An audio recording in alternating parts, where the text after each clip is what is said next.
میرے محترم بھائیوں اور دوستوں، آج کے بیان میں آپ لوگوں کو ایک ایسا حیران کن اور دل دہلا دینے والا واقعہ سنانے جا رہا ہوں جو نہ صرف آپ کی روح کو جھنجھوڑ دے گا بلکہ والدین کی عظمت کو سمجھنے پر بھی مجبور کر دے گا، والدین کی شان کو سمجھنے پر مجبور کر دے گا۔ یہ کہانی ہے ایک عبادت گزار بیٹے کی جس نے اپنی ماں کی نافرمانی کی، ماں کو دکھ دیا، ماں کو درد دیے، اور پھر اس کی زندگی کس طرح عذاب بن گئی۔ ماں کی نافرمانی کرنے والے عبادت گزار بیٹے کی زندگی کس طرح عذاب بن گئی۔ آخر عبادت گزار بیٹے نے ماں کو کون سے ایسے جملے بولے تھے، ماں کو کون سے ایسے الفاظ بولے تھے جن جملوں کی وجہ سے اللہ تعالیٰ نے عبادت گزار کو ہاتھوں، پیروں اور آنکھوں سے محروم کر دیا۔ نوجوان بیٹے کو، عبادت گزار نوجوان کو ہاتھوں سے بھی محروم کر دیا، اللہ نے آنکھوں سے بھی محروم کر دیا اور پیروں سے بھی محروم کر دیا۔ ایک بار یہ واقعہ دل کے کانوں سے سنیں، یہ واقعہ آپ لوگوں کی زندگی بدل کے رکھ دے گا۔ دوستو، ایک نوجوان تھا جو اپنی زندگی اللہ کی عبادت کے لیے وقف کر چکا تھا۔ یہ نوجوان اکلوتا بیٹا تھا اور اس کی ماں بہت ضعیف تھی جو چلنے پھرنے سے بھی قاصر تھی اور ہمیشہ چارپائی پر پڑی رہتی تھی۔ ماں کا واحد سہارا اس کا نوجوان عبادت گزار بیٹا تھا جو دن رات اس کی خدمت میں لگا رہتا تھا۔ وہ صبح سویرے اٹھتا، اپنی ماں کے لیے کھانا بناتا، ماں کا منہ دھوتا، ماں کے ہاتھ دھوتا، ماں کو وضو کرواتا، ماں کو کھانا کھلاتا اور پھر خود اللہ کی عبادت میں مشغول ہو جاتا۔ یہ نوجوان کبھی بھی گھر سے باہر نہیں نکلا تھا۔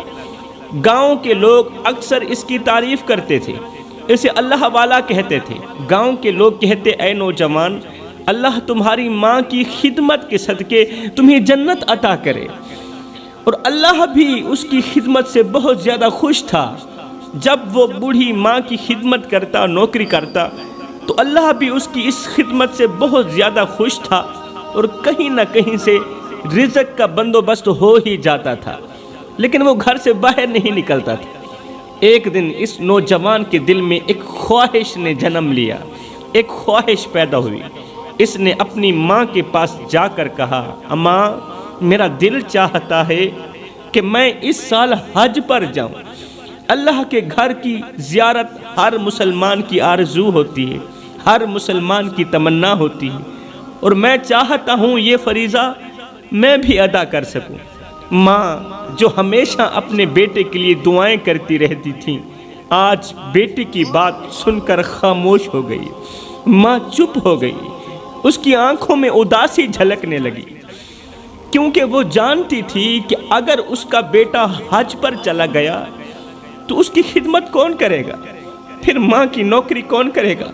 پھر ماں کو کون کھلائے گا، کون پلائے گا؟ وہ تو بیچاری چار پیسے اٹھ بھی نہیں سکتی۔ ماں گہری سوچ میں ڈوب گئی، دل ہی دل میں کہنے لگی، میں تو معذور ہوں، چلنے پھرنے سے قاصر ہوں اور ہر وقت چار پئی پر پڑی رہتی ہوں۔ میرا اکلوتا بیٹا ہی میرا پہلا اور آخری سہارا ہے، جو میرے لیے کھانا بناتا ہے، میری خدمت کرتا ہے اور میری ہر ضرورت پوری کرتا ہے۔ اگر یہ بھی مجھے چھوڑ کے حج پر چلا گیا تو میری خدمت کون کرے گا؟ ہمسائے جو حال پوچھنا گوارا نہیں کرتے، اور نہ ہی کوئی دوسرا رشتہ دار ہے جو میری خبر گیری کرے۔ میں ایک بوڑھی اور کمزور عورت ہوں، کہاں جاؤں گی؟ یہ سب سوچ کر ماں کی آنکھوں میں آنسو بھر آئے، لیکن ماں نے اپنے دل کی تکلیف کو چھپاتے ہوئے اپنے بیٹے سے کہا، بیٹے نہیں، تم اس بار حج پر نہیں جاؤ گے بیٹا، ہرگز نہیں جاؤ گے حج کرنے، کیونکہ تمہاری ماں کا کوئی دوسرا سہارا نہیں ہے، تمہارا کوئی دوسرا بھائی نہیں، تمہاری کوئی بہن نہیں، تمہاری ماں کا اکلوتا بیٹا ہے، ایک ہی سہارا ہے اور وہ سہارا تم ہو۔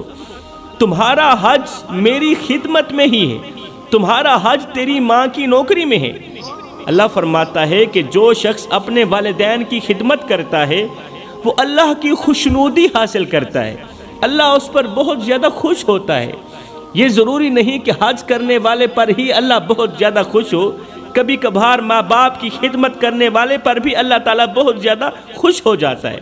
جو شخص اپنے والدین کا چہرہ محبت اور مسکراہٹ کے ساتھ دیکھتا ہے نا، اسے حج کا ثواب ضرور ملتا ہے۔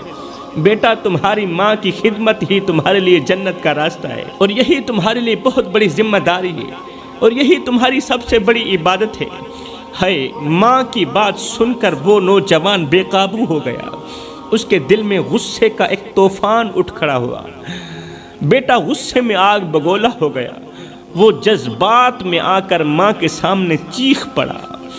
آنکھوں میں آنسو اور دل میں بے بسی تھی، غصے میں آگ بگولا تھا، اس کا انداز تلخ ہو چکا تھا۔ وہ چیخ کر کہنے لگا، آپ کس طرح کی ماں ہو؟ کس طرح کی ماں ہو تم؟ بیٹا حج کرنے کی خواہش ظاہر کر رہا ہے اور آپ اسے روک رہی ہیں۔ میرے دل میں برسوں سے ایک خواب پل رہا ہے کہ اپنی زندگی میں ایک بار ہی صحیح اپنی آنکھوں سے روضہ رسول کی ضرور زیارت کروں گا، اللہ کے گھر کا طواف کروں، میرا دل چاہتا ہے، اپنے گناہوں کی معافی مانگوں، لیکن آپ مجھے اس خواب کو پورا کرنے سے روک رہی ہیں۔ کیا آپ کو اندازہ ہے کہ میرے دل پر اس وقت کیا گزر رہی ہے؟ تم کس طرح کی ماں ہو؟ کیا میں اپنے بچوں کو ایسے کہتی ہیں؟ نوجوان کی آواز بلند ہوتی گئی، عبادت گزار نوجوان کی آواز بلند ہوتی گئی، اور وہ اپنی ماں کے سامنے ادب کو بھول گیا کہ سامنے میری بوڑھی ماں بیٹھی ہے۔ کہنے لگا، لوگوں کی مائیں تو اپنی اولاد کو زبردستی حج پر بھیجتی ہیں، زبردستی عمرہ کرنے کے لیے بھیجتی ہیں، اور ایک آپ ہیں جو اپنے اکلوتے بیٹے کو بھی حج کرنے سے روک رہی ہیں۔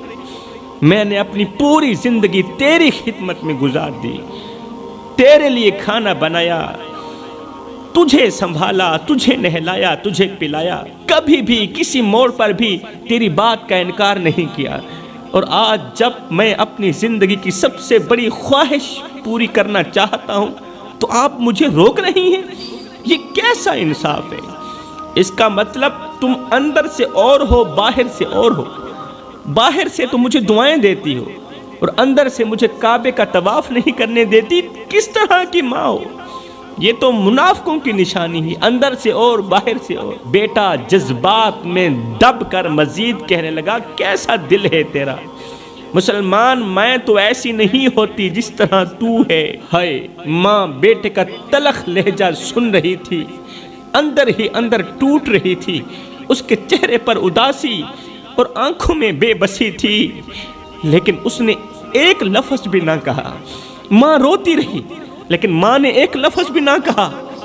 وہ جانتی تھی کہ اس کا بیٹا جذبات میں ہے، اس کا بیٹا غصے میں ہے اور اپنے ہوش کھو بیٹھا ہے، ماں کا ادب بھول گیا ہے، اس لیے وہ چپ رہی۔ لیکن اس کی بے ادبی ماں کے دل پر چھریوں کی طرح چلتی رہی۔ اسے معلوم نہیں تھا کہ جو اپنی ماں کے ساتھ بے ادبی کرتا ہے اس کا انجام